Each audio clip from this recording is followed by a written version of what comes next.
Assalamualaikum warahmatullahi wabarakatuh.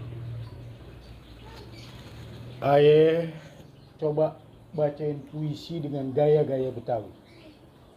Tujuannya buat majuin Betawi dari berbagai sisi. Mau tahu bagaimana? Nyok, lihat, tonton. Tapi jangan lupa subscribe ame like-nya. Si Neng emang botoh.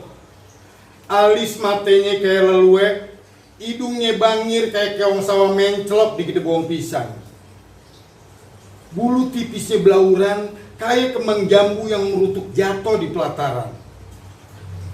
Bibir seksi kayak ulet keket di pukun jeruk limau. Si Neng emang botoh.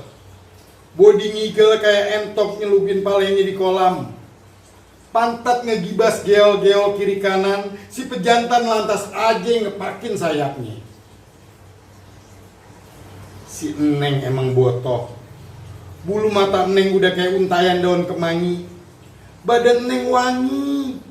Baunya kayak aroma nasi ulam baru mateng yang lagi dikipasin. Bikin hidung lelaki kembang kempis kayak anak kebo yang mau nyeruduk susu emaknya. Si Neng emang botoh. Bikin lelaki tetangga pada melongo yang lantas teriak-teriak disundutin rokok jinggo ame bininya yang pada kagak redo ngeliat kelakuan lakinya yang kayak pancal longo.